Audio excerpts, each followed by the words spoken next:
Bonjour mesdames et messieurs et bienvenue à cette présentation de l'opportunité BeyondPush. Donc nous allons vous présenter cette compagnie en plusieurs points et nous allons notamment démarrer avec la première vidéo, puisqu'il y a 5 vidéos. Donc la première vidéo va se concentrer sur la présentation de la compagnie et de la personnalité du dirigeant. Bonne présentation. Alors, tout d'abord, une introduction au RTB. Qu'est-ce que c'est que le RTB? Le RTB, c'est ce qu'on appelle en anglais le Real-Time Bidding. En français, c'est des enchères en temps réel. Et quoi de mieux pour vous la présenter que vous fassiez la démarche d'aller sur le site YouTube et que vous tapez le lien que je vous indique actuellement, qui est une présentation du marché du RTB faite par un professionnel du métier qui s'appelle Jérémy Bugard de l'agence 79 sur Paris. Il va vous expliquer en 5 minutes exactement de quoi est-ce qu'il en retourne. Concernant BeyondPush, sachez que la société a été créée en 2015. Elle est enregistrée depuis le 3 août 2015 en Angleterre et au Luxembourg.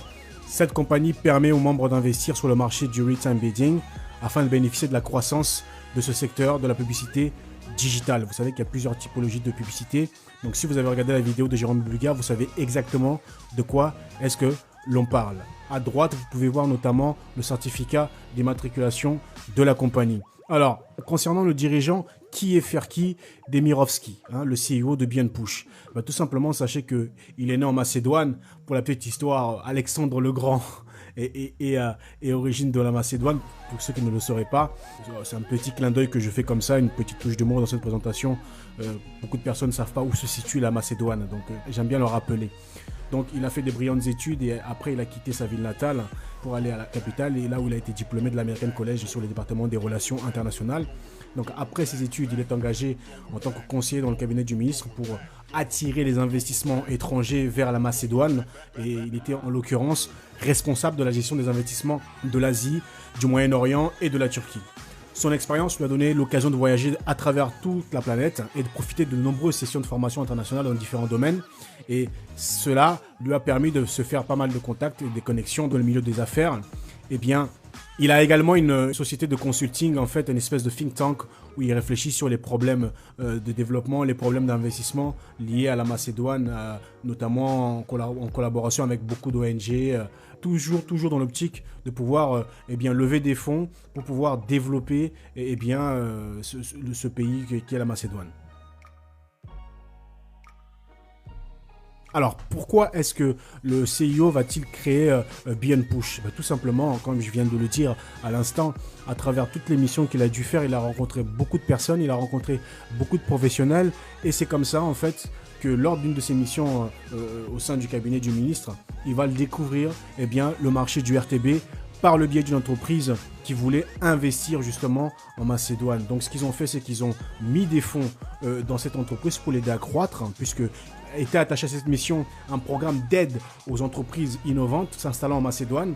Donc ils mettent de l'argent dans cette compagnie qui évolue sur le marché du RTB. Cette compagnie grossit, génère pas mal de chiffres et après le CEO de cette compagnie va vendre la compagnie.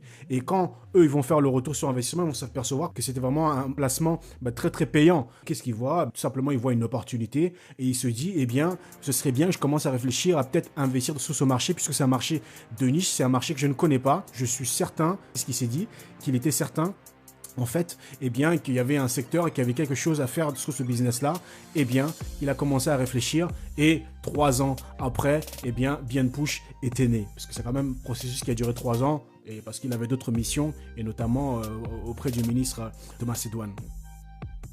Donc, il faut savoir qu'il a regardé quelle était la meilleure solution pour pouvoir développer ce type de business puisque c'est un business qui requiert beaucoup de fonds.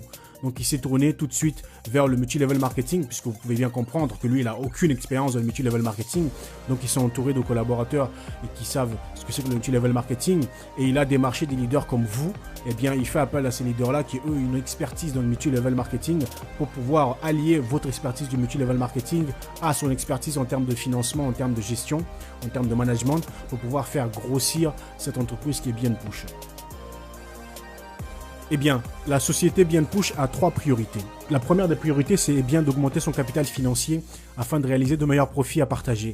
Si vous avez suivi la vidéo de Jérémy Bugard, vous savez que sur ce secteur-là, on achète et on revend des profils utilisateurs entre guillemets à des annonceurs Et pour acheter les meilleurs profils, il faut avoir un peu plus d'argent, il faut avoir du cash, il faut avoir des fonds conséquents. Donc le premier objectif de la compagnie BeyondPush, eh bien, c'est d'augmenter son capital financier afin de pouvoir réaliser de meilleures marges. Et des meilleures marges, donc elle pourra les partager avec son réseau. Le deuxième objectif, c'était de développer une application ayant pour but de créer un énorme réseau afin de contribuer au secteur du RTB sur les mobiles. Vous avez pu le remarquer, beaucoup d'entre nous maintenant se connectent sur Internet via le téléphone mobile.